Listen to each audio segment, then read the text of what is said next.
Messieurs, dames, Tangue Koki.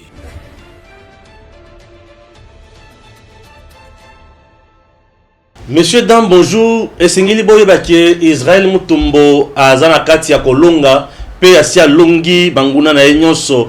Au moment où je vous parle, l'un des journalistes dans notre pays crédible, Stanis Boujakera, a outil publié, co-tweeté, pour la Kolobake. Il y a des sources concordantes. Oyo Ezo Lakisa, que Israël Mutombo a raison et que Bat Oyo a dénoncé qui. Pesaki Kanyaka, mais Israël Mutombo a Boyaki. Au moment où je vous parle, déjà 42 personnes. Et sur la liste des 42 personnes, Batu Oyo Israël Mutombo Tangaki, Bazakuna. Bref, Bangone Mutombo Aliko Kenesiko, na Boloko, Poete, Outiko Pie Misolo, il y a l'État, au moment où je vous parle, Makambo Komindongo. Et bon, Kuna na Sénat. Et indeli alekita momamba na batu mususu biso tokokipe batu mususu te tokota la kaka tambo mamba vi l'arrogance. Chers compatriotes, le procureur général près la cour de cassation a salaki réquisitoire naye a sengi na Sénat assemblée plénière a meka ko lever immunité na Alexis Tambomamba po balandela ye aibaki misolo ya l'État une affaire de plus de 9 millions de dollars américains aux Israéliens alloués na Sénat, moi la membre a lié. Rapport wana euti na nani na 6 inspecteurs oyo ya IGF bakendaki kosala musala na bango kuna na Sénat. Oh chers compatriotes, makambo ekomi tellement makasi na mboka na biso et tokotelemela bango. Bande ko balandi Congolité toujours tokotikate. Francis Kalombo oyo amesana kokumisa lelo mekolonga na kofola Francis Kalombo amesana kokumisa lelo Moïse Katumbi. Mais Francis Kalombo abengaka Joseph Kabila Yesu Masia oyo ayepo abikisa Congo alongola Congo na pasi nazo sala yaka devoir de mémoire. Suivez d'abord cette vidéo de Francis Kalombo. Joseph Kabila est comme le Christ. Vous savez, Jésus-Christ qui connaissait l'avenir, le devenir des uns et des autres, savait que Judas allait les trahir. Il a travaillé avec Judas, tout simplement parce que pour le Christ, le plus important c'était de sauver le monde. Alors, pour Joseph Kabila, le plus important, c'est de sauver la République démocratique du Congo. Il ne peut que travailler avec les Congolais, les hommes et les femmes qui peuvent venir et que, ben voilà, s'ils acceptent, s'ils pensent qu'ils peuvent cheminer avec lui, eh ben, Joseph Kabila est le président de tous les Congolais. Que ce soit ceux qui sont dans l'opposition, ou ceux qui sont dans la majorité, ou ceux qui le critiquent à longueur de journée. La plupart des gens qui critiquent Joseph Kabila, c'est tout simplement parce qu'ils ne l'ont jamais approché. Il y a 2 catégories. Vous avez ceux qui sont animés de mauvaise foi, qui montaient ou descendaient, et pour eux, ils ne peuvent pas. Mais vous avez les autres parce qu'ils n'ont jamais approché, ils ne connaissent pas l'homme. Ben écoutez, tout est permis, ils caricaturent, ils s'imaginent. Et bien à ce moment-là, ils peuvent tout dire, tout croire et tout faire. Mais néanmoins, souvent, dans la plupart des cas, ils sont cons. Déo Stéphane, bonjour. Des pères et des mères Congo original. Bisso na bisso, Congolité toujours au tikate. Barabi Mikolo yo. Menace deuxième mois muké. Non, menace bandi ko comprendre ce que moi na membre aza na mutusima na été azo sala beka ka musala na ye ya journaliste. Très bien. Alors nazo kota kaka na musala na ngai na leko mususu ya mabena liko sala te neti régisseur na biso bo munike na tango ya ko monter biso zo monter te mazo fina téléphone. Mutu to sala ka musala na ye. Donc c'est un peu compliqué, toujours ça la musala, et surtout que nous sommes sous groupe, mais tous un régisseur, Aza concentré dans le téléphone, ne sait qu'à monter l'élément. C'est compliqué, mais sous groupe. Tous ça la musala na yo ya Monique, ça la musala na ya danger. Or émission longa ya ko monter ça en place. Très bien. Ouais. Israël Mutombo. Israël Mutombo azana kata kolonga banguna na ina bandaki solo banda lobi kuna. Na lobaki Joël Bosso na lobaki ke bazo funda Israël. Jour ami balé Israël a humilié papi tamba na plateau, a binissé la biloko. Et le siko au moment où je te parle, Stanis Boujakera Chamala. C'est l'un des journalistes en RDC, ceux qui a tweeté a pesé information yoba keza ya solo. Moto alobaki na présidence bazana kata ko balayer Guilain serait directeur de cabinet quelques jours après Guilain. Donc ce monsieur-là, ce qui a fait cette info, Yaya Kopalanganate, Vandawana. Stani Boujakera, ce qui a fait cette information, Vandawana Kokende Musikate. C'est un garçon En tout cas, j'adore. Ah, félicite. J'aime et je félicite Stani. Il fait bien son travail. Et il fait son travail correctement. Quand il a tout ça, na edem boy. Tout ça, on a pas na lobela montouté. On dit, on cite même la source. Mais non, même pas. Information to le bela o za na tweet ya Stani Boujaker. Très bien. Stani ne mutu source na biso na tweet na tweeté. Biso musala na bi ya tweeté na tamoke biso to lobaka. Il faut tout ça la commentaire. Pour topper ça, bah il dendenge longo bani et c'est la succession normale et logique. Très bien. Au moment où je vous parle Stani à lobby et Israël, bon, qu'est-ce que je dis? À lobby Batu Oyo, selon ma source fiable, crédible des fois. Batu Oyo baza cité dans le média. Oh Israël a Tanguy Bango. Na affaire il y a visa. Affaire visa, carte visa. Carte visa na banque centrale. Très bien. Parmi le 42 Oyo Stani a eu ba combo. Batu wana bazali. Donc Yangola Israël Mutumba le bagi qui est, il est sûr de ce qu'il dit à cause de voilà. Très bien. J'avais dit hier que le coup à Israël a zolo baki a cause excusez et a tindi batona ba ke nkufunda non mwana mambra za ne loko. Ayebi ke gauche za. Nazana biloko. Azane loko pe a beti. Et jusqu'à présent nazana kata ko pesa ye longo na Israël mutombo na musala zali ko sala. On a mboka na biso. Très bien. Ozolanda, je dis félicitations. Tina wapi batwana ba moni batindi mutu na bango kende asenga ba excuse pour ba embrouiller situation na kati ya société. Ba ko corrompre ye. Pe ba corrompre financièrement et moralement. Ba moni que moi na membre tikali inébranlable. Il est resté pieux dans la foi et dans ce qu'il fait. Et je dis bravo Israël Mutombo. Très bien. Mon cher, notre métier ici est un métier où va te risque té métier la chose est risque té. Ah oui, c'est un métier normal pour la bâtonnière. Nous sommes là pour faire notre travail. Le feu est sacré. Les commentaires sont libres. Biso tout ça ba journaliste tout ça ba commentaire nan tolingi. Tout ça ba commentaire ndenge tolingi. Et là ko ya mutu ya mabe place on a mona yangote. Alors le 42 Pierre Pomba. Po bango ba boki ba kongo ba pomba. Mais bango na ba kombo tout ça kaka. Bango ba kombo tout ça kaka. IGF akotika bango te IGF akokoba kaka na kusala musala. Les bandoki. Les bandoki de la RDC bakozala kaka la passé. Chers Congolais, notre pays a tant souffert. Tout ça na mboka oyo enyokomi mingi. Mboka enyokomi mingi. Mboka enyokomi mingi pourquoi puisque bato bazala ki wana bazolia misolo bango moko. Misolo za destiné pour na bato nyonso mais bango bazolia bango moko. Misolo ngo ya peuple congolais. Bango bazozwa. Bango baosala o balingi. Et peuple congolais azokoba obeka kaka kozala na pasi. Ba fonctionnaire bazozwa kaka ba 120 000 francs. Ba enseignant bazozala kaka misérable. Bandako ya kufuta les uzala kaka pasi. Bango bali kotonga kaka ba immeuble. À 18 niveaux. Bango ba kotonga kaka bandako ya minene milai. Bango bali kosomba kaka mituka ya makasi ya malili koleka. Bango ba restaurant nyonso ya minene koma ya bango. Nyonso ya cher ya bango. Nyonso kaka ya bango. Bango bali kozala kaka bato bazali ko intimider ba congolais. Bazo ba sens unique bango. Bango kaka. Bazo tamola piloli bango kaka ninga balingi. Bana na bango bakendaka na ba concert ba kataka dollar. Ba tumbaka dollar. Gombe na gombe. Bana na bango ba tamola ka mituka ya danger. Au moment où il y a des enfants dans ce pays, chez moi là Dibaya. Azo sala distance moulari pour qu'il n'attaque kotoka mai. Mai yango ke kotoka eau potable té. Bazo na ngo mai ya source. Mai ya source. Ake kotoka kumpokolo.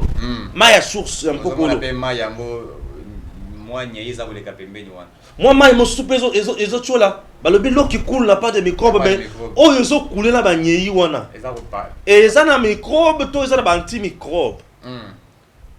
Voilà comment notre pays était dirigé par des méchants. Et bah toi quand on va dénoncer bango bazo brandir bato justice. Non, na tango wana moto mo razo mesurer dollar na taille mona na ye. Ba 100 de ça.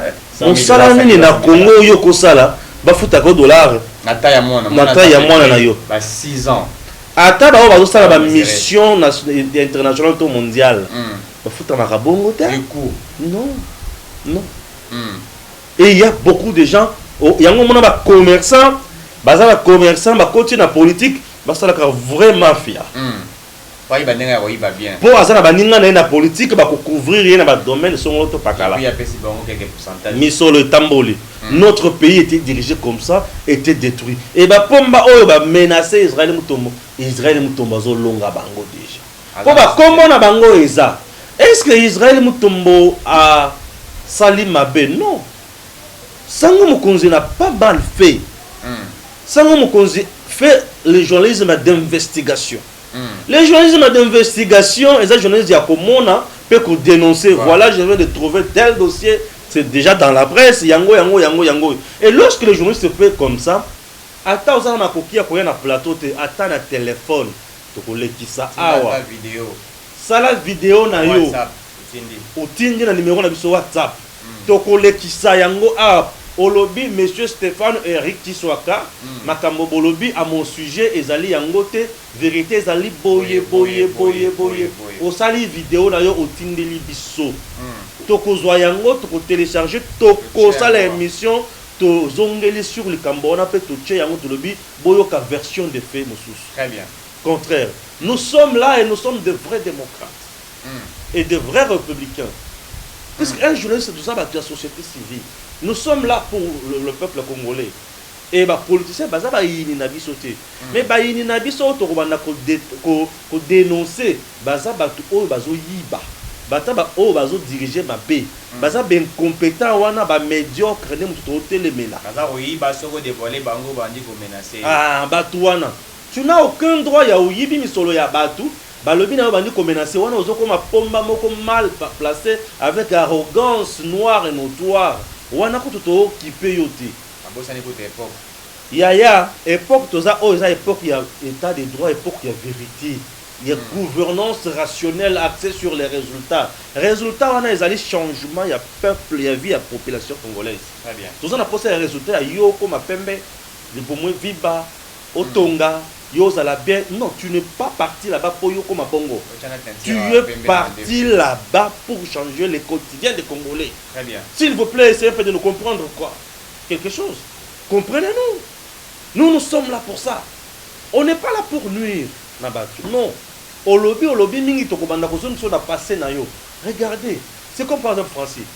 Il était le vrai chantre et régime ya Kabila. Il a soutenu Kabila jusqu'à la moelle épinière. Moi ya nyonso. Abière. Tu as une vidéo wana bamoni. Tu as une vidéo wana ndenge mwana mamba zo comme ça bokonze na ye. C'est tout à fait normal.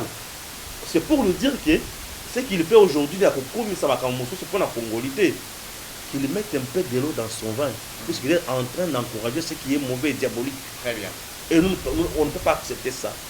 Ici nous recherchons l'intérêt du peuple congolais et non l'intérêt partisan. Bango bazo ka ba intérêt au leader na bango. Nous sommes en train de chercher les intérêts à peuple. Mboka na biso, ekolo bakoko batike la biso. Ekolo ya Lumumba, ekolo ya Tata Kasavubu, oyo ya krashaki sur Kasavubu. Ekolo ya Lumumba. Ekolo ya Lumumba. Très bien. Ekolo ya Etienne Tshisekedi wa Mulumba. Ekolo ya Tata Mobutu. Pour ne pas dire aussi Mzee Laurent Désiré Kabila. Joseph Aye Koboma. Non, il a mérité un côté. Parce que lui a détruit à le but que le Congo m'a tout. École ya Willy Bakon. Willy Bakon a yibi. École les ont appartenu à bateau bazo ya pour yibati. Ce sont des gens qu'il faut bannir de la société. École ya Moïse Kalkoumi. Bon, il y a des gens na badout. Na ibina na mamu na bien ti. Na ibina na mamu na bien ti funa kota na mujindo, funa iba ce que c'est école na ye. Oui, Bitakura l'homme de la grand-mère. École aux anaïs, école aux anaïs. Bon, bango il faut entendre ma camona bango bien. Mais à ça des pères et de mères. Jacqueline a des pères et de mères. École ya Vincent Karega. Des pères et de mères. Non, des pères et de oya kota wa ndingini. Très bien. Non, il y a kota makambo ndingini. Abota mane na Congo. Mais à ça la choix na ye. Na kimia nyonso funa kopesa biso mutu pas c'était. Date Vincent Karega. Tu as bien fait. Au pèse biso passe na mutu le biti bato yo ngana botami na ngai pa na bino. Malgré il est né chez nous. Grandi chez nous. Akimaka et pas na bango pour na nini. Baboti na ba kimaka liwa o babana ko luka ba boma bango na kati ya Rwanda. Baboti ya Vincent Karega. Bakima liwa kuna. Ba yeko se réfugier en RDC. RDC bombi bango abotami awa azubo mo grâce ya RDC. On a nini bazali ko bundisa RDC. Il n'est pas congolais d'origine. Abotami na Congo, aza congolais tout court. Azui nationalité congolaise via Mabélé. D'origine, d'origine. On est congolais d'origine. Eh, congolais d'origine. Oh, azala ngai. Pongana zala nani? Oh, ngana zala yo, ngana ko mena zala yo. Docteur Tchani, congolais d'origine. Oui, des pères et des mères. Des pères et des mères. Il y a des gens aujourd'hui qui ont compris que Docteur Tchani Azali Moutou Oyo aye ko apporter pour réveiller les Congolais. C'est comme Martin Luther King, l'homme protestant, aye ko réveiller Batou. Déjà pareil, la preuve, regardez, il a bougé les Congo. Très bien. Il a bougé. Il a corrompu les gens. Non, non. Le message a convaincu. Tous, nous sommes convaincus aujourd'hui. Il a fait ça à 100 francs. Ata 0,001. Attends, mais tu là. Et le côté attaché chemise à Pamba Kabelingate. Et nous sommes en train de soutenir qui? Non, nous devons soutenir Marcan ici. La pensée. Mouzé nous a dit ne trahissez pas. Est-ce que Mouzé est ici? Donc, là, on a eu les classes. Ne jamais trahir le Congo. Là, on a eu les sorties des plans de crise, sur du plan de crise. Sortie des plans de crise, et là, comme on te demande d'emploi, Martin Foller, Salipo, Azo, Moussala, et pas, ce qui dit, mais il m'a dit que déjà facilité, il y a créé Moussala, il y a un déné. Ah, à Salim Moussala, il y a un peu de choses, Moussala, il y a un autre. C'est tout ce que Fayou l'a fait. Chani fait Docteur Chani, c'est pareil, la même chose. Ah, vous avez la CFN, ça m'a fait cas. Congolité. Pas la banque centrale. Ce qui peut avoir banque centrale, ça m'a bête. Madame, il est expert. Azo banque centrale. Tu sais pourquoi? Tu sais pourquoi Madame Ouye Azo banque centrale?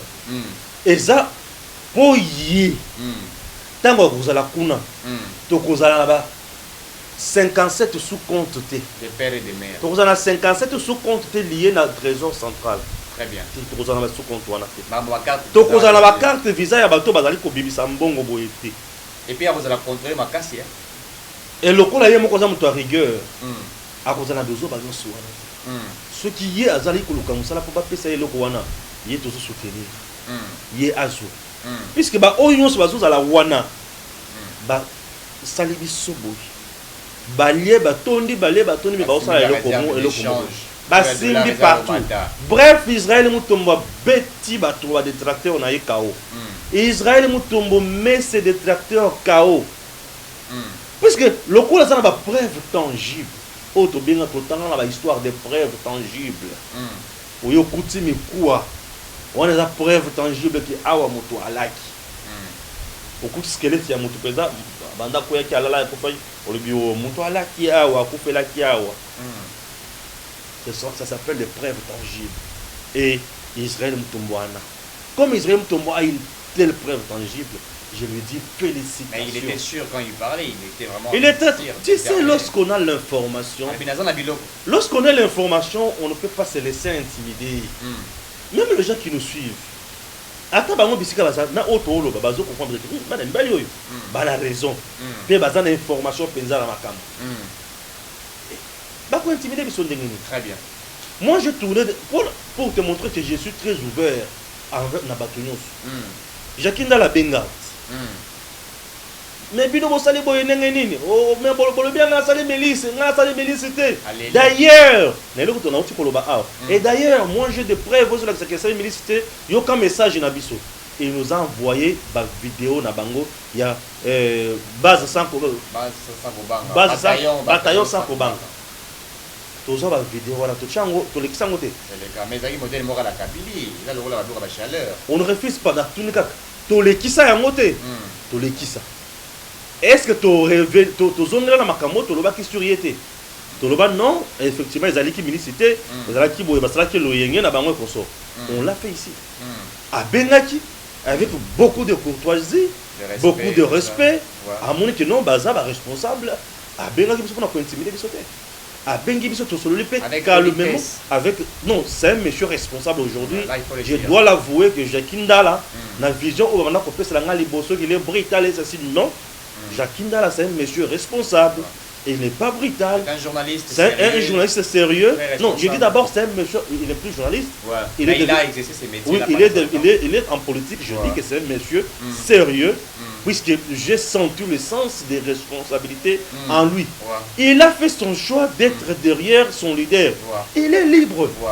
Je ne peux pas condamner pour Ouais, la ouais. point wana. Ouais, ouais, ça, c'est Il vrai. est libre, c'est son choix. Très bien. Alors ça, la lutte naïe politique. Mm. Mm. Il est libre. Mm. Il est convaincu par l'idéologie de ces partis-là. Mm. Il est libre. Mm. Et cette liberté, ils ont donné dans mon client. Mm. Ce qui n'a condamné, c'est qu'il n'a commis l'acharnement. Très bien. Tu vois? Aloba qui peut avoir le droit de réponse dans ma camana. Tout ça, là, on peut pas Tindeli. Mm. Il a reçu ça. Mm. Il a peur de Tindeli sur la vidéo. Le message à la vidéo, c'est boy. Tout tient en open la vidéo. Il est tout bata. Mm. Nous faisons notre travail dans le sens de la responsabilité. Mm. Kaka bangwana qui te m'a appelé. Mm. Non, tout ça n'a pas ça. Il y a un numéro, il y a Moutouboui. Mm. Ah, il y a Nani. C'est monsieur Stéphane, oui, c'est monsieur Stéphane. Mm. Dans ça qu'il a changé. Émission. Mm. Et ça, un sénateur au loup. Berthelot. Et que c'est émission peut équipe la mission et que ça là na Là, et dit Eddie Mwanzo. Ouais. Ba moni qui est dans bataillon c'est ça toi c'est dit Mwanzo qui avait développé des thèses au ba moni qui est normal. Ba 5 numéro. Ba kutana dit Mwanzo. Mm. Na pisi. Mm. C'est pour te dire que je ne suis pas ennemi à Batou. Mm. Moi je suis le centre à bataillon. Mm. Nga naza ennemi ya motuté. Bango ba sala makamana bango politique. Mais moi de mon point de vue na niveau na nga na yibike ba oyo bazo défendre pour na boye, bazo défendre pour na boye. Et peuple congolais yo fongola miso zala boy. C'est ça mon travail. Très bien. C'est ça mon travail puisque bango ba sala bitumba na bango politique. Nga na sala bitumba na nga na peuple la ngai. Bango ba sala bitumba politique, moi je suis pas Pour politicien. éclairer Bango. Moi j'éclaircis Pour expliquer le peuple, les faits et tout ça. Et Salami Boye, nous pensons ceci. vous savez, bah, Congolité, on a vu comme d'habitude. Congolité d'expliquer les avantages il y a pour la Congolais des pères et des mères. Nasuki ça na Israël mutombo.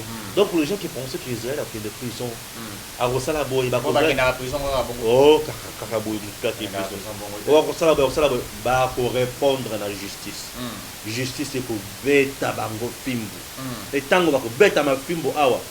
Ba koloba oui, moi na mba ya mwindo yo avait raison. Très bien. Et c'est eux qui vont présenter des excuses devant le peuple congolais. Ils seront jugés les bossons à peuple Mobimba.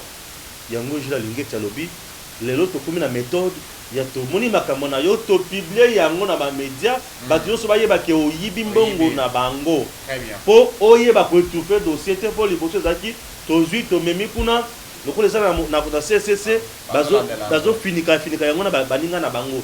Mais ce que peuple nous soit yebi ke tel a yibi. Ah, Mukamate yaya. Bien sûr, tu vas papa et tel a yibi. Tel a volé. Ah, tu as le maman des non, tel a yibi. Vous avez volé Mouyibi. Voilà. Voilà. Maintenant, tu as la Mozindo, na Makambo Italie, je crois. Bientôt. Oui. Puisqu'on a parlé de l'Obédo Israël, tu as la Maman Congo. Les gens nous appellent de partout. C'est que nous, tu vois, c'est là, ils ont la diaspora, Mingi, la population de la Dr. Chani.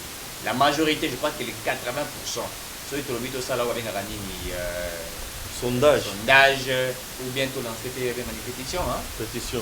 Surtout avec des petits gars de lancer pétition, tout badouba, la bus, on a un commentaire, tout va tout à fait d'accord avec tout le monde et la réaction vous allez verrer. Alors, Congolité. J'aimerais Congolité, tout ce qui s'en a yango, tout ça dans makambo ya nani tamemwa. Ah, tout le temps ya tamemwa pour ça. OK. Pour lundi na Sénat, comment dirais-je, de la Cour de cassation à 5 balles de doigts immunité par les matins. Deux sénateurs. Avec tout le monde en comme vous dites, peut-être Boya, basengi na balonga ba immunité parlementaire facilité bango basengi bango makambo pe ya matata pour ne pas ngoli ba immunité parlementaire na ezali. Je crois que c'est là pour statuer en gauche na bossa unité entre tous. On peut dire qu'aujourd'hui le Sénat, la justice va ensemble ou bien Non, le problème, c'est qu'on a mis sous terre. Et ça, le problème, c'est qu'on a la paix ensemble. Non, s'il vous plaît, là, comment la réponse, il y a réponse, le Sénat n'est pas une institution à part. Le Sénat est dans l'institution Parlement. Le Sénat, c'est la chambre haute, la chambre de sages, avec des sénateurs qui représentent leur province. Chers compatriotes, le Sénat doit travailler en synergie. Au nom, il y a principe, il y a le pouvoir arrête le pouvoir. Ezali Nin. 1. La démarche, il y a réquisitoire, il y a procureur général, après il y a cour de cassation. Ezali fondé, ton non fondé. Ezali fondé. Fondé puisque le sénateur est jugé dans la cour de cassation. Et le c'est légal déjà. Forme, c'est légal. Sur le plan de la forme. Sur le plan de la forme, c'est ok. Le Sénat était-il saisi en bonne et due forme? Oui. Quand le Sénat était saisi, c'était quoi sa réaction? Réaction à Liboso, le rapporteur du Sénat est passé du haut, il y a tribune, il y a perchoir, pour parler dans la grief, vous allez reprocher dans le sénateur Rwanda. Nazo vendre la kaka tambo mwamba. Batu musona zana posana na bangote. Et ngana vendre la tambo mwamba. Un monsieur trop arrogant. Non, l'arrogance. L'insulte facile. Non, ce qui a botama bongo c'est de l'impolitesse notoire. Il fallait qu'il y ait la homme public. Il fallait qu'il y ait des panaillés. C'est un monsieur qui a discrédité la femme congolaise. C'est un monsieur qui a dénudé la femme congolaise. C'est un monsieur qui a craché sur nos mamans. Il a craché sur nos femmes. Il a craché sur nos sœurs. Il a craché sur nos cousines. Via Madame Bijou Goya. Ça c'est de 1. Et je ne peux pas accepter. Il y a comme un président, il y a une institution, un monsieur, légalement ou constitutionnellement, un jour, en cas d'empêchement définitif du chef de l'État, a comme président de la République, a la comportement de loi. Non, c'est déplorable. C'est déplorable. Comment l'homme est arrivé au Congo? Comment il est arrivé comme un homme fort, le lobo? Les Tambomwamba, conglomérats, des kermesses, des aventuriers. Bazaki na RCD. L'homme qui a témoigné que l'avion là, nous l'avons abattu. Nous l'avons battu. Bateau bakoufa en avion là. Congolais. Congolais. Des pères et des mères. Et lui était où? Dans la rébellion. RCD. Baolo Kanini pouvoir. Baolo Kanini pouvoir. Merci. Le procès est très aussi la tête il est long hein. C'est ce qui va la musango na ko sepela makasi batini la ngara matière na ko lobela chaque jour le congolité. Na lobaki na batiki na ko lobela congolité chaque jour. Na lobela chaque jour congolité. Mais vous allez terrible là. Et vous allez terrible et vous allez la justice faite na ba victime. Terrible ça veut dire quoi? Il n'y aura pas de tremblement de terre. C'est juste la justice. Mon ami, avec la justice distributive, la justice transitionnelle, c'est pour aider le pays pour n'aller les bosso. Batou bazana ba choc na mité mayaya. Et ça mutumo kwa kufa pona boy. Oh ya kufa pona boy. Non écoutez, ces gens-là bazana monopole pas ya nzambe popo boma baninga te. Non, baza autorisation et pas ya nani. Bango baza ba nani. Non, c'est quoi ça? Bango nzamba kela bango na maboko misatu. T'as la gestion na bango. T'as la gestion. Paf. Kaka yemoko moko wana. Na plénière. Madame Bizongoya. Au Salatiboye. Oh, tu m'as appelé pour prendre du champagne. Vous étiez venu chez moi. Vous m'aviez dit prendre du champagne. Monsieur le président, vous pouvez prendre du champagne chez moi. J'ai refusé à plusieurs reprises. Et Madame T0. C'était ça hier. Sénateur, président du Sénat. Ça moral. Président du Sénat. Moralité. Vice-président de la RDC. Sikoyo, dossier ye bakutani na bakuti na ezani. Il y a détournement, il y a mouyibi. Bon, il y a Sénat. Bon, il y a Sénat. Plus Plus de 9 millions de dollars. il y a dollars et plus de 16 milliards il y a francs. Ata yomo. Là, on s'en a laissé dans l'andako. Nango monaka na dossier où il y a ko réfectionner Sénat. Ba lobaka qui est entreprise wana ezalaka on dirait il y a mwana na ye. Il aura malongé salaire on a des 9 millions qui est. Mbongo sinon 4 millions. Quelque chose comme ça. 4 millions à peu près au yekenda na dossier wana. Pour la rare on la toile d'araignée. Et ba to oyo ba sali audit il y a gestion wana ezali 6 inspecteurs il y a IGF. 6 basali. Et aujourd'hui Sénat lobby le kola to sali makambo oyo ozota ba sénateur hein. Mbongo na bango hein. Mbongo ya institution eza pe mbongo na bango privé té eza mbongo ya l'état congolais. Puisque il travaille pour l'état congolais et contre le peuple congolais. Très bien. Et alors mbongo wana ekiwapi. Le professeur Bahati Lukwebo, le sénateur crédible, le maréchal politique, le président du Sénat actuel. Le maréchal politique. Oui, maréchal politique. C'est ça pourquoi on a bien Bahati maréchal politique. T'es bien ça vérité toi Eva. Na bien Bahati maréchal politique, Bahati a subi un coup fatal. Leur des droits na kati FCC dans l'ancien temps. Baboyi ko pesa ye Sénat où il a dirigé. Bapesa Tamamwamba qui n'avait ni parti politique, mais bien une personnalité, mais la moralité ya kuiba. Yango ils ont se prouvé. Bapesa Tamamwamba Kabila apuna kaka batu oyaye, ya lolenge na ki. To va saler là. Babeta Bahati eloko. Bahati akenda na élection azwaki na peu ba 40 quelques voix. Ba créer ye boule. Par aux alaka ya AFDC, bapesa yango AFDC fabriqué Nenen Koulou Sindi le cœur. Sindi le cœur, azar le quoi beto quartier la terre à Tokofi. Oh, Sindi le cœur. Azar bon à Tokofi, quartier la terre. Aux hommes, tu connais le grand ou pas? Bahati Lukwebo. Kolo Lorunai, le maréchal, les trains politiques, les TGV. Monsieur Stéphane, vous allez bien? Je vais bien, monsieur le président. Un monsieur très crédible. Je dis un monsieur très respectueux des autres. Très bien. Je dis très respectueux de ses engagements. Bahati Lukwebo. Alors, et ça là que Bahati Lukwebo rata na kokota na gouvernement. Na ba député na ba sénateur ba zuiye.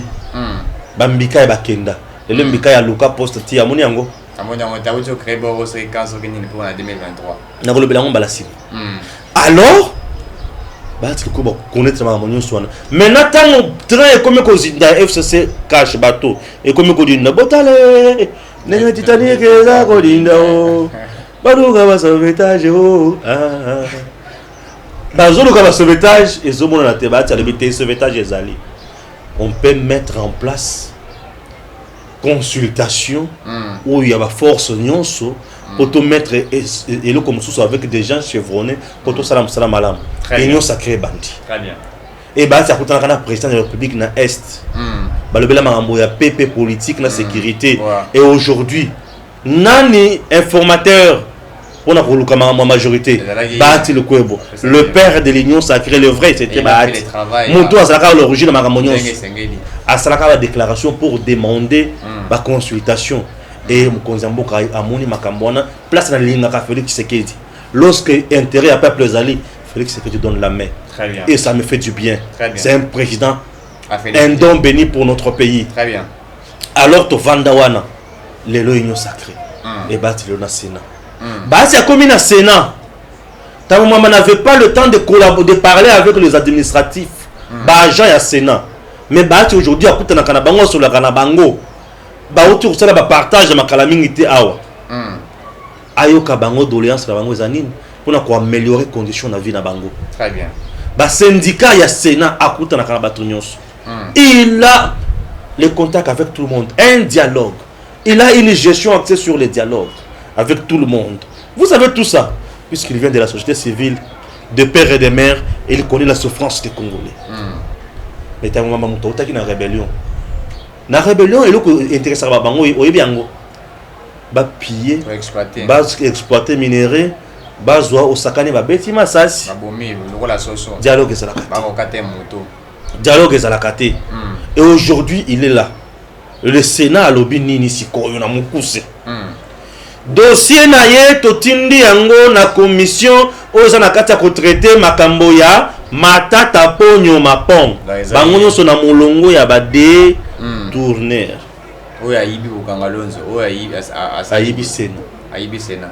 Nani muyibi munene? Nani muyibi munene? Nani muyibi muke?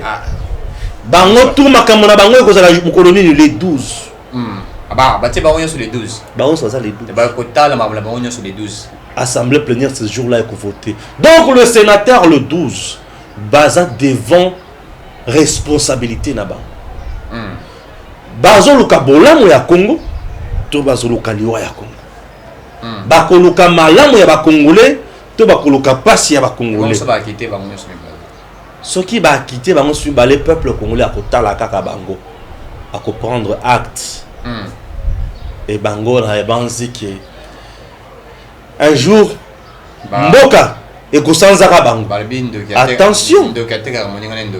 Malam. Boya koteka. Oninga na yondoki. Mais mukolo mboka et kosanza bino. Oyibi mukolo mboka esanza kandoki. Akupumbwa pumbwe abule ke tozaka 1 heure. Mais nzo to komaki déjà 9 heures. C'est ko bana bazo ki na classe wana bazo sala wana azane hamutaka la vandi na coin akomi avandi na coin. Avec balo ko sala sous-souté. Très bien. Donc ekozala bongo. Ce qui va osakana. Mboka soki sanzio komi mutu alibabe. Mboka soki sanzio komi mutu alibabe. Et ceux qui bango ba komi na point mboka esanza bango ba ko regretter un jour vie na bango. Donc il est temps. Très bien. Très bien. Passons à la congolité. Congolité. La congolité tokotika la kotika yangote. Pour congolité ndebo moto na biso nyoso, ndé dignité. Un peuple qui a été pillé par le demi-Dakar. Un peuple qui a été infiltré par les étrangers. Un peuple qui a été maltraité. Un peuple qui a été dans le lenga nyonso saboté. Na bato bandako finga bango ko beta bango komona bango tinate. C'est nous, peuple congolais. Et peuple congolais il est temps. Toye bakosal. Ce qui va député basali bozo dans l'Assemblée nationale, tout na parlement réuni en congrès. Peuple congolais et souki wana te. To kosenga pe na leader mususu oya ko sepela. To kaka na Noël chani moko. Asali sa pétition. A récolter ba signature et komonana. Très bien. Et komonana. Le président Félix c'est quelqu'un qui écoute le peuple. Le président ayokaka peuple. Solution komonana. Wana eloko alipose. Eloko ya suka to boyi violence. To boyi violence. To boyi kofinga. To boyi kotonga. To lobela makambo ndenge ezaleli. Nous voulons que Ozana puisse diriger RDC, Zala de père et de mère. Très bien. Ce que ça de père et de mère, t'es dirigé à ta commune comme gouverneur, comme ministre, na ndenge ba kopesa la yo. C'est normal. Ce qui est solo olingi kozala na mboka na biso, olingi ko servir mboka na biso, kende atana parlement comme député national. Kende na sénat comme sénateur. Mais comme président du Sénat, comme président de l'Assemblée nationale. Très bien. Tous en posa ceux qui ont monné qui au contre la Macamboana. Les Sénégalais basent en Mboko. Les Gabonais basent en Mboko. Les Camerounais basent en Mboko. Bazote Kabilamba. Bazote Kasapato. Mais ce sont les biso bakabri bakamundele. Bazotuma ba même bazotuma bangulu bazotuma bantaba. Na pas na match bio muna bango. Yo bulukaka makambo susu yo vulaki bazoteka bana machombe etali yo nga nayebi makambo wana te bana machombe nga nayebi yango te bazoteka bakaburi bazoteka basoso misusu bakreele biso bachien mayo chien mayo bazokata mbwa bakatikati mbwa bachie mayonnaise batumbi baobenga yango chien mayo chien mayo bato baotanga na kombo na mboko oyo miso bazoli ya poulet mayo wana oyebi alors ntaba mayo pesa alors nyonso wana eza na mboko oyo bato wana bazotungisa biso te baye kosala commerce na bango bawara baoteka basala commerce na bango po pamba te balibanais batonde na Congo bazobota na bacongolaise na tembe bachinois baza ebele na mboko oyo bazobota na bacongolaise mabe e na ndenge ya kosakana te ntango aboti wana mwana wana akokola ayebi ki ye papa na ye aza chinois mama na ye aza congolaise mwana na akokoma président de la république ata yo moko na biloko bachinois lisusu na biloko bachinois ekoma baprésident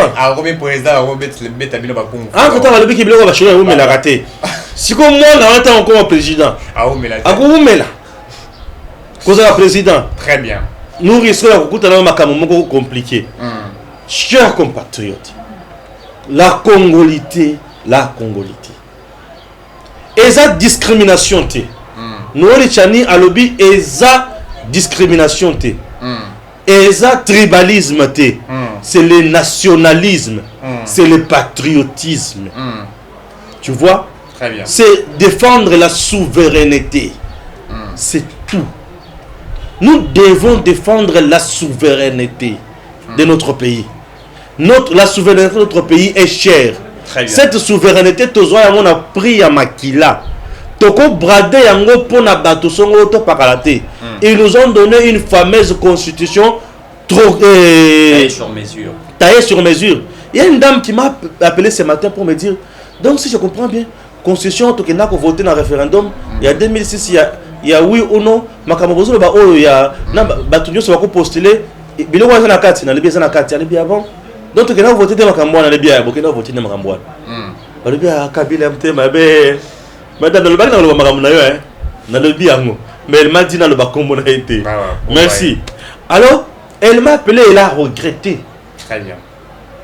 Elle a regretté lamentablement la dame quand elle m'appelle. Ndeko Stéphane, donc tu le vois makambo. Elle dit pour yango, elle dit Zambali mbisabatoy. Elle dit allez mbisabango c'est bien. Mais il est temps, il y a pour changer yango. Très bien. Tango yango. Batu nyoso ba ki paraître, mais mutu moko atelemi. Mutu la kisakandela za la kaka mutu moko. Bato balanda Moïse bazala ki ebele. Mais liboso Moïse la ki kala yemoko na kan na ye alali ko tambola. Comment expliquer au condiment? Batu nyoso wana ba ya ko monela yo bongo. Non, tant ekoki. Moïse azotambola na kan. Si maltuluku ya bato bazo utawapi en Égypte. Pour bakende wapi na terre promise. Terre promise eza esika oyo tokozala na le père et les mères et des pères et des mères bazozala ba président. Terre promise ekozala bisika tokozala de père et des mères bazozala ba président ya bazozala président de l'Assemblée nationale, il y a Sénat, DGM, ANER, ministère intérieur, défense, des pères et des mères. Voilà tokozala na terre promise. Les gens qui nous disent bah des pères et des mères bah boma bah baby ça, on ne refuse pas. Bah baby ça puisque bazala qui mal intentionné. Bah baby ça puisque bazala qui na milieu biloko epola. Mais aujourd'hui, tous on a de pères et des mères à la tête du pays. Vous voyez comment il fait. Nous devons suivre l'exemple. Le beau exemple, un bel exemple avec Félix Tshisekedi. De pères et des mères. C'est le Congo d'abord, c'est le peuple d'abord. Très bien. Merci beaucoup. Balbé ce que loi ya docteur Chani ba député ba ozala corrompu parce que to yoki ba bandi ko tia bambongo baza ko tia mbongo na ba député ba boye loi neleka. Ce qui va boye que loi neleka. Constitution PPC mibe constitution est clair en article 220 sur aucun avoir un référendum, c'est-à-dire les Congolais vont se décider si cette loi doit être votée ou pas. Parce que les gens pour ça mboka bonga Congo et Kindeli Bosso. Merci de nous avoir suivis et à la prochaine.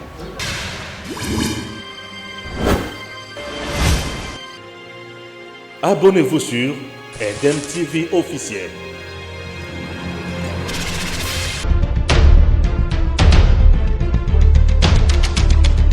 Tango Koki avec Stéphane Balamoke.